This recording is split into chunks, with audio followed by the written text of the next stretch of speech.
minamahal natin mga kaibigan, mga kapatid, mga subscribers, viewers po ng ating Solid Rock Ministry Lesson Review. Muli na naman po tayo magkakasama-sama at ating pong pag-uusapan ang ikasampung topic natin, ganap kay Kristo. At ating po munang hihilingin ang tulong ng ating Panginoon. O Diyos na makapangyarihan sa lahat, muli po kaming lumalapit sa inyo sa araw na ito. Maraming salamat po sa inyong kabutihan. At ang muli po rin kami humihiling na inyong gabay sa aming pong pagtalakay ng mga topic na ito sa lesson review. Kayo po ang magbigay sa amin ng kaliwanagan sa lahat ng mga sinasabi dito. At po pala hindi po si Pastor Levi Perdon sa kanya pong pangunguna sa discussion. At patawarin po naman kaming lahat sa aming pong mga pagkukulang at pagkakasala.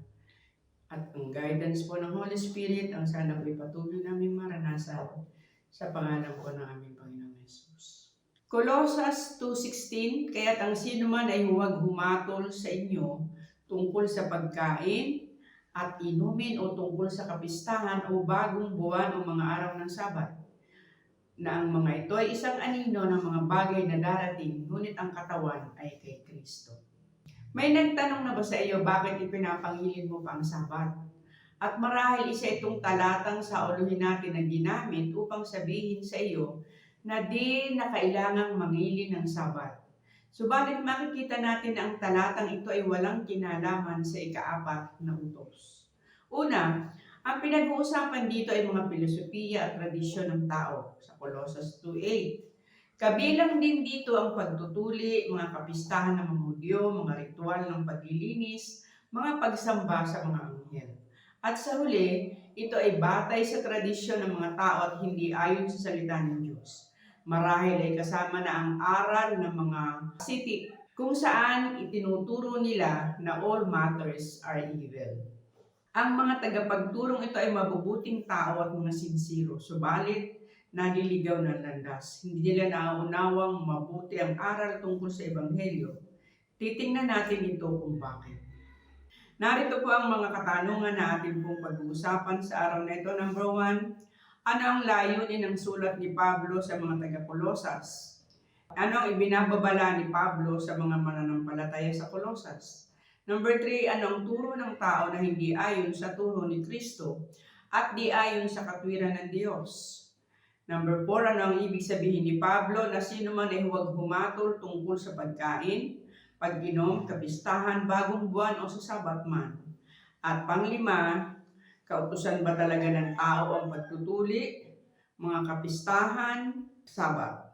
Balik po tayo sa question number 1, ano ang layunin ng sulat ni Pablo sa mga taga-Colosas?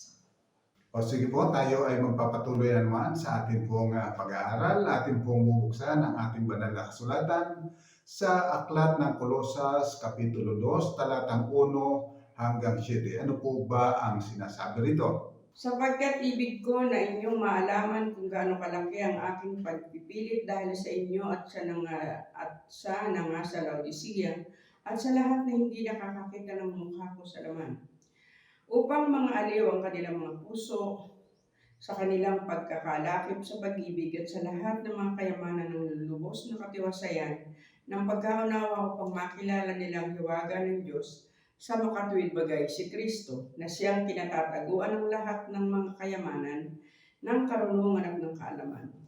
Ito'y sinasabi ko upang huwag kayong madaya ng sinuman sa mga pananalitang kaakit-akit, sapagkat bagaman sa laman ako'y wala sa harap, gayon may nasa inyo ako sa Espiritu na nagagalak at nakikita ko ang inyong ayos at ang katibayan ng inyong pananampalataya kay Kristo.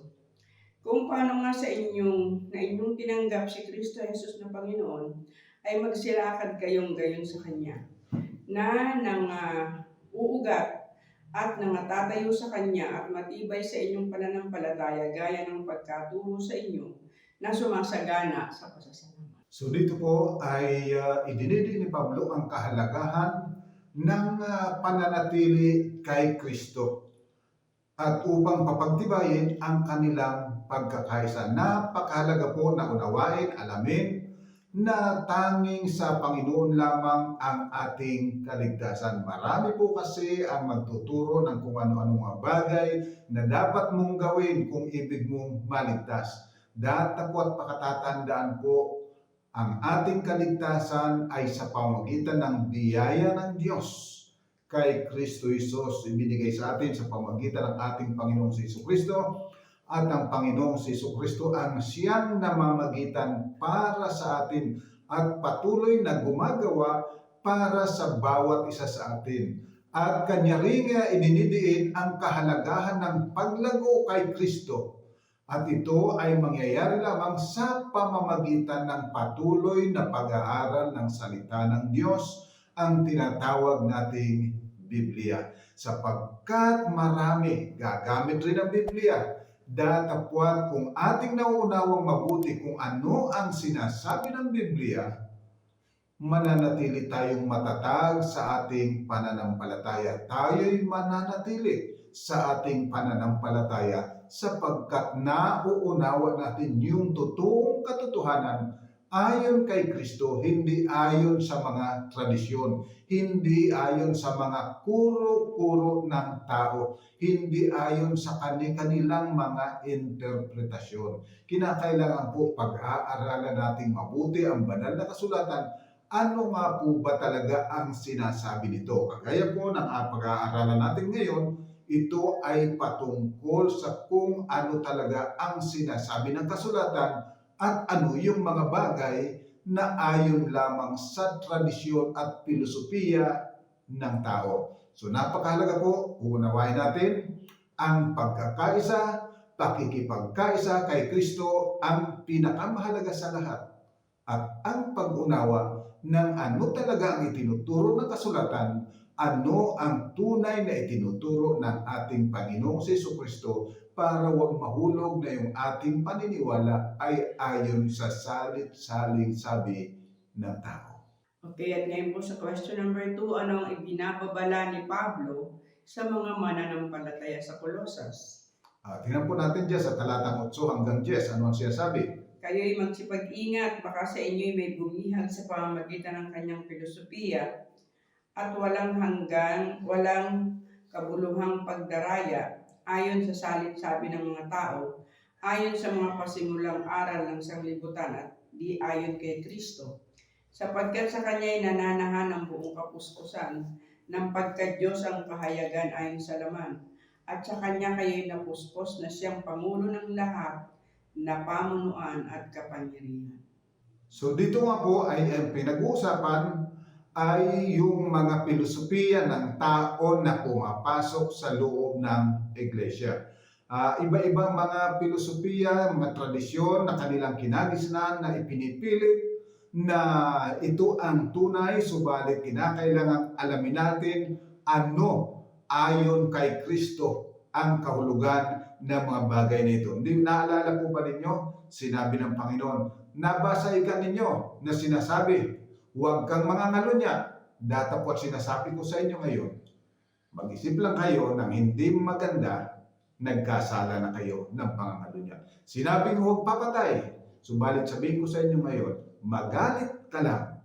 So dito po ay kinakailangan alam natin ano ba talaga ang tunay na intent nung salita ng banal na kasulatan dapat ayon kay Kristo. At dito po ay mayroon din mga pumapasok na yung tinatawag na asceticism noong unang panahon na kung saan kanilang ihinihiwalay ang kanilang sarili sa mga tao sapagkat sinasabi nga nila na all matters are evil. Na ano pa mayroong nagtayo ng isang tore at doon siya naninirahan sa tore.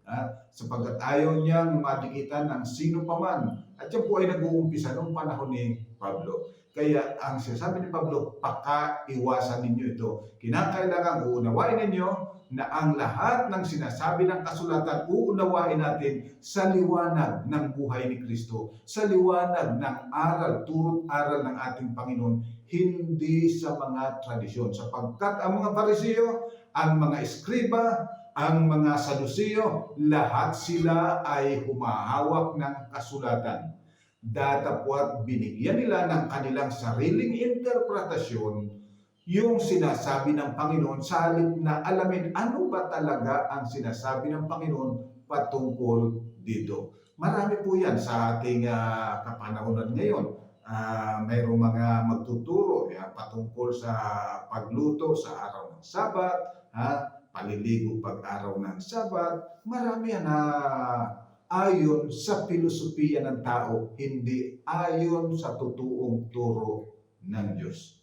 Kaya uunawain po nating mabuti. Kasi marami po yan na dumarating na magtuturo, magdadala ng aral, babasahin halimbawa sa Spirit of Prophecy, babasahin sa Biblia, datapwat hindi ayon sa talagang intent nung sumulat nung propesya. Naalala ko tuloy minsan nung makausap ko yung pangulo raw siya ng ISDARM. Sinabi ko, bakit po ba kayo umalis sa Iglesia Adventista? So ipinaliwanag niya ang lahat. At isa sa kanyang punto ay yung Isaiah 8:20. To the law and to the testimony, if they speak not according to this, it is because there is no light in them. Kaya ngayon sapagkat hindi ninyo ginagamit ang Spirit of Prophecy, there is no light in you. Sabi ko, kapatid, ang Isaiah 8:20 isinulat mga 700 taon pa bago si Kristo. Tanungin kita kako, ginamit ba ni Kristo si Ellen G. White? Nagsalita ba siya sa Spirit of Prophecy? Kung gayon, wala bang liwanag kay Kristo? So mga minamahal, kinakailangan uunawain natin kung ano talaga yung tinutukoy, pinag-uusapan sa talata. Hindi basta makabasa ka ng prophecy, hindi basta makabasa ka ng kautusan, yun na. Kinakailangan unawain natin bakit sinabi ang mga ito. Ngayon po naman sa question number 3, ano ang turo ng tao na hindi ayon sa turo ni Kristo at di ayon sa katwiran ng Diyos? Yan. Tingnan po natin sa talata 11 hanggang 15, ano ang sinasabi. Na sa Kanya ay tinuli rin naman kayo sa pagtutuli hindi gawa ng mga kamay, sa pagkahubad ng katawang laman sa pagtutuli ni Kristo, sa nangalibing nakalakip niya sa bautismo, na kayo na may muling binuhay na kalakip niya sa mga magitan ng pananampalataya sa paggawa ng Diyos, na muling bumangon sa Kanya ang mga patay. At nang kayo'y mga patay dahil sa inyong mga kasalanan at di pagtutuli ng inyong laman, ay Kanyang binuhay kayo na kalakip niya, na ipinatawad sa atin ang ating lahat ng mga kasalanan. Na pinawi ang usapang nasusulat sa mga palatuntunan laban sa atin, na hindi naaayon sa atin, ito'y Kanyang inalis na ipinako sa krus. Pagkasamsam sa mga pamunuan at sa mga kapangyarihang sila'y mga inilagay niya sa hayag na kahihiyan, na nagtatagumpay siya sa kanila sa bagay na ito. Makikita po ninyo ang isang halimbawa rito ay yung pagtutuli. Maliwanag po, yan ay tinuro ng Panginoon noong panahon ng mga Israelita na bawat isa talaga ay marapat na tuliin. Subalit ito ay simbolo ng paglilinis na kung paano tayo ay lilinisin ng ating Panginoon. Hindi ibig sabihin kapag hindi ka tuli ay marumi ka na. Ito ay simbolo lamang at nagtuturo sa atin na ang requirement ng langit ay kinakailangan tayo ay maging malinis. Subalit ang paglilinis na ibig ng Panginoon ay sa puso, hindi sa panlabas na kaanyuan. Sapagkat kahit ilang beses ka pang tuliin, datapwat kung ang iyong puso ay nananatiling marumi ka pa rin. So dito po ang itinuturo ng Panginoon, kapag tinanong natin ang Panginoon, ang nais niya ay yung malinis ang ating mga puso, yung ating pagkatao. Yun ang kanyang layunin na mangyari sa atin, hindi lang yung basta pagtuli. Hindi lang basta yung ikay nagpabautismo, okay na lahat. Ang sabi ka riyan, manampalataya at mabautismuhan, maliligtas. Kaya ako, nanampalataya ako, nabautismuhan, ligtas na ako. mga minamahal, yung pong bautismo ay simula lang at pagpapakita na tinatanggap mo si Kristo na iyong tagapagligtas. Tinatanggap mo na ikay makasalanan at kinakailangang mamatay yung iyong datihang pagkatao at ikaw ay magbagong buhay sa pamagitan ng kapangyarihan ng ating Panginoong Jesucristo. So hindi po yung doon lang sa letra. Kinakailangan malaman natin ano ba talaga ang espiritu ng itinuturo ng ating Panginoon. At yun po ang ating panagnan at yun ang ating panghawakan sapagkat si Kristo ang katotohanan at siya ang buhay. Kung tayo'y nasa Kanya at ang ginagawa natin ayon sa Kanyang turo at aral, makatitiyak tayo na tayo ay nasa tama. Datapwat kung yan ay basta nabasa mo lang, datapwat hindi ayon sa katuwiran ni Kristo, yan ay nahuhulog sa tinatawag na tradisyon o filosofiya ng mga tao. At ngayon po sa question number 4, ano ang ibig sabihin ni Pablo na sino man ay huwag humatol tungkol sa pagkain, pag-inom, kapistahan, bagong buwan o sa Sabat man? Ayan. So, ito po ay parating ginagamit laban sa doktrina ng Seventh-day Adventist. Sapagkat sabi ay huwag ninyong hatulan ang sino man. Kaya huwag ninyo ako hatulan kahit anong aking kinakain, kahit anong aking iniinom, kahit anong aking ginagawa. Ako may dumadalo sa pagpupulong, huwag ninyo akong hatulan. Ano po ba talaga ang pinag-uusapan dito? Bakit sinabing huwag ninyong tulutan na kayo ay hatulan? Tingnan po natin sa Gawa 10:28 ano ang sinasabi. Yun muna, 10:28, at sinabi niya sa kanila, nalalaman ninyo na hindi matuwid sa isang taong Hudyo na makisama, lumapit sa isang taga-ibang bansa at gayon may ipinakilala sa akin ng Diyos na sino mang tao ay huwag kong tawaging marumi o karumalduman. Yung mga hindi tuli, ang pagtingin ng mga Hudyo, mga marurumi, mga karumalduman. Ito yung dahilan bakit sinasabi na huwag ninyong hayaan na kayo ay hukuman, na huwag kayong hatulan ng sa inyong pagkain, pag-inom. Yan ang sinasabi. Tingnan pa po natin sa Kapitulo 15 at 1 ng mga Gawa. At may ibang mga taong nagsilusong mula sa Judea ay nagsipagturo sa mga kapatid na sinasabi, maliban na kayo'y mga tuli ayon sa kaugalian ni Moses, ay hindi kayo maliligtas. At nang magkaroon si Pablo at si Bernabe ng di kakaunting pagkatalo at pakikipagtuligsaan sa kanila, ipinasya ng mga kapatid na si Pablo at si Bernabe at ang ilan sa kanila ay magsiahon sa Jerusalem sa mga apostol at sa mga matanda tungkol sa suliranin nito.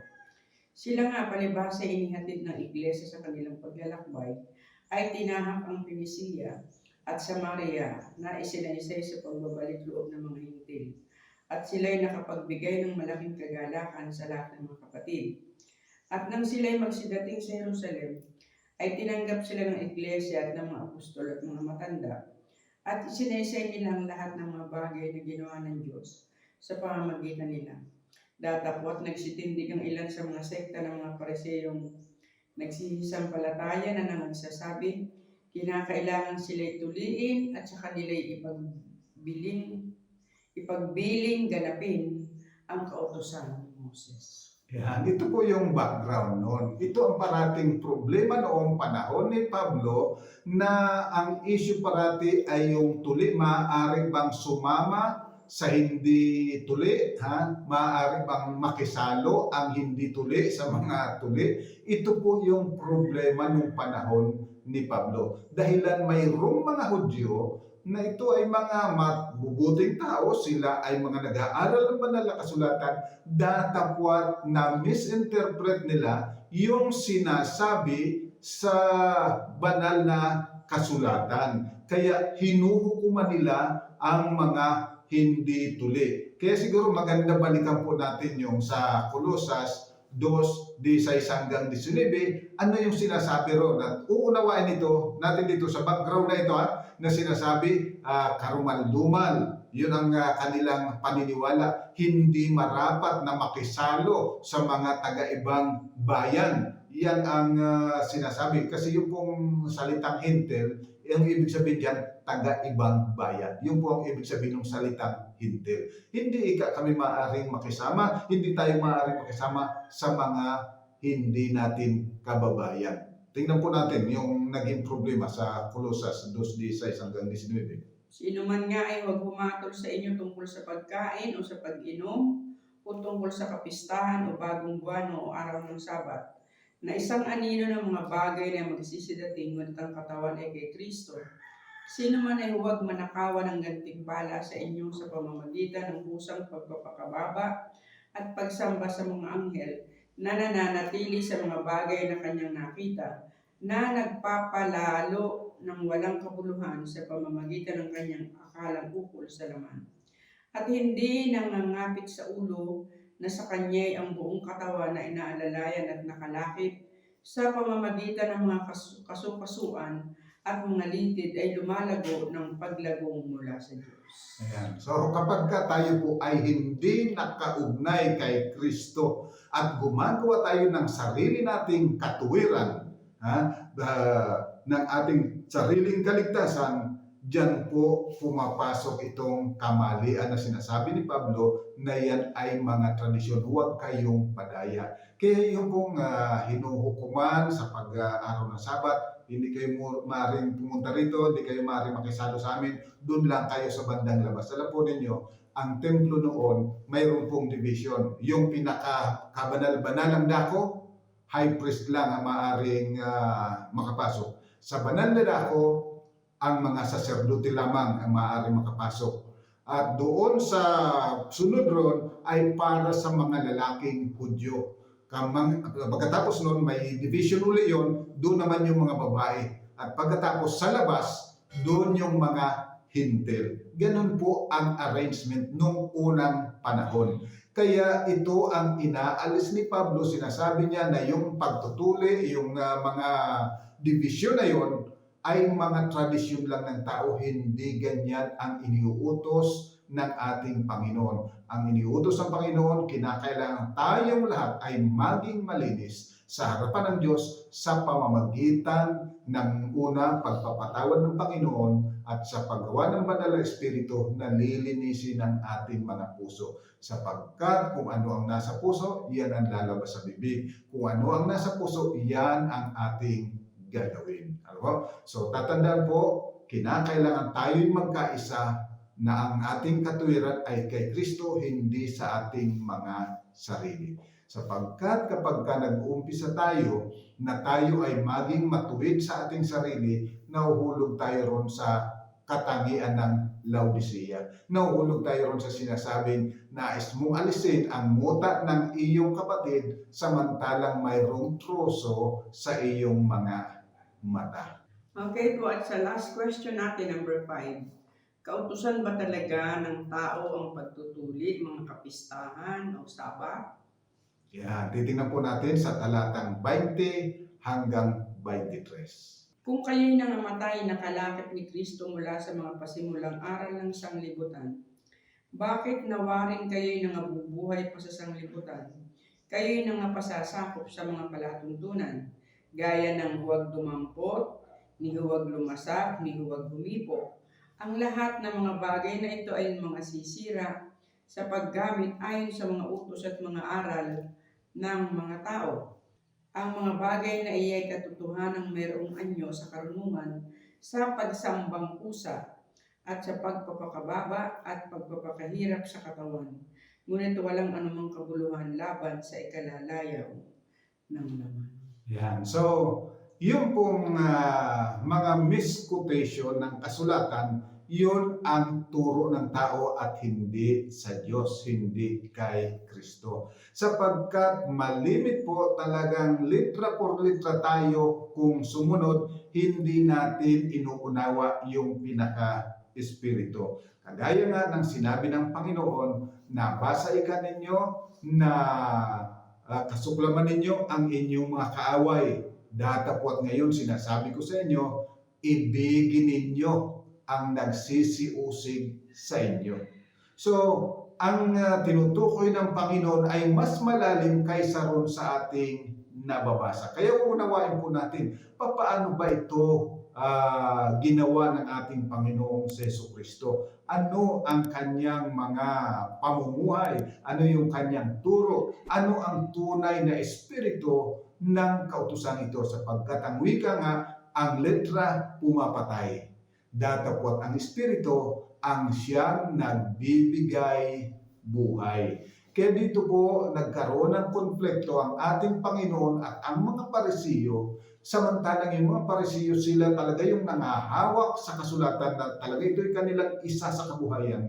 Datapwat hinaluan nila ng kanilang sariling pagkaunawa na anupat hindi na sila namumuhay ayon sa kagustuhan ng ating Panginoon. So pagkatatandaan po, ang layunin ng Panginoon tayo ay papag-isahin, layunin ng Panginoon tayo ay linisin, at yung mga bagay na mga sinasabi niya ay mga larawan lamang o nagtuturo sa atin kung ano ang marapat na mangyari sa atin. Panlilinis? Yes, pero beyond, higit pa ron sa pagtutuli, higit pa ron sa paghuhugas ng kamay, higit pa ron sa paliligo. Ang paglilinis na ninanais ng Panginoon ay paglilinis sa ating puso, sa ating isipan. Kaya nga ang kanyang tipan, isusulat ko ang aking kautusan sa kanilang puso at sa kanilang mga isipan. Sapagkat ang ibig ng Panginoon, yung ating puso, yung ating isipan ang maging malinis,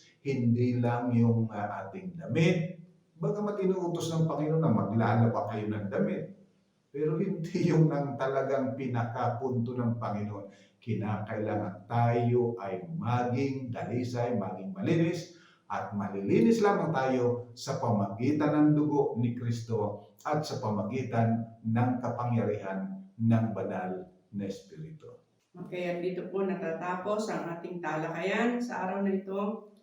Ito po ang mga summary ng ating mga pinag-usapan. Number 1, ang panatilihin ng pagtitiwala kay Kristo at sa kanyang katwiran ay siyang pinakamataas na tungkulin ng bawat isa.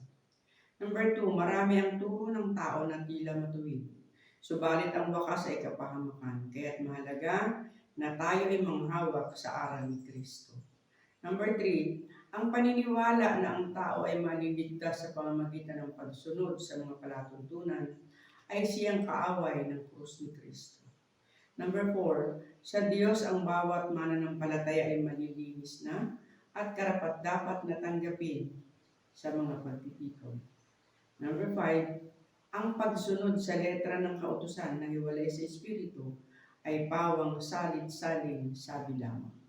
So mga minamahal, sana po muli pong nakatulong itong munting pag-aaral na ito, at sana po ang ating kabuhayan ay maging kaayon sa turo at aral ng Panginoon, hindi ayon sa kinagisnan, hindi ayon sa tradisyon ng mga tao. Tayo po ay manalangin. Ama po namin banal, kami po ay nagpapasalamat sapagkat iyong sinugo si Pablo upang sumulat ng mga bagay na ito upang aming maunawa ang mas malalim na kahulugan ng iyong turo at aral na iyong ibinigay. Salamat po sapagkat ang aming pong kaligtasan hindi sang-ayon sa aming accomplishment, kundi sang-ayon sa iyong banal na biyaya, sang-ayon sa pag-ibig ng Panginoon na ipinagkaloob niya ang kanyang sariling buhay bilang handog sa aming mga kasalanan upang kami ay mga tubos. Salamat po sapagkat iyong sinugo ang iyong banal na Espiritu upang kami ay gabayan, upang kami ay palaguin sa pananampalataya, pagkaunawa ng iyong banal na salita, at lumago rin ang aming karakter na mahubog ito ayon sa iyong sariling wangis. Salamat po sa pagpapatawad sa aming pagkukulang, pagkakasala. Muli po naman pagpalain ang mga kapatid na ito na sumusubaybay sa palatuntunan ito sa mga nagbabahagi nito sa iba. Patuloy silang pagpalain ng kalusugan, kalakasan, sampu ng kanilang buong sambahayan sa ngalan po ng aming Panginoong Jesus. Amen. So hanggang sa susunod pong linggo, sama-sama po ulit tayo sa pag-aaral ng salita ng Panginoon. God bless you.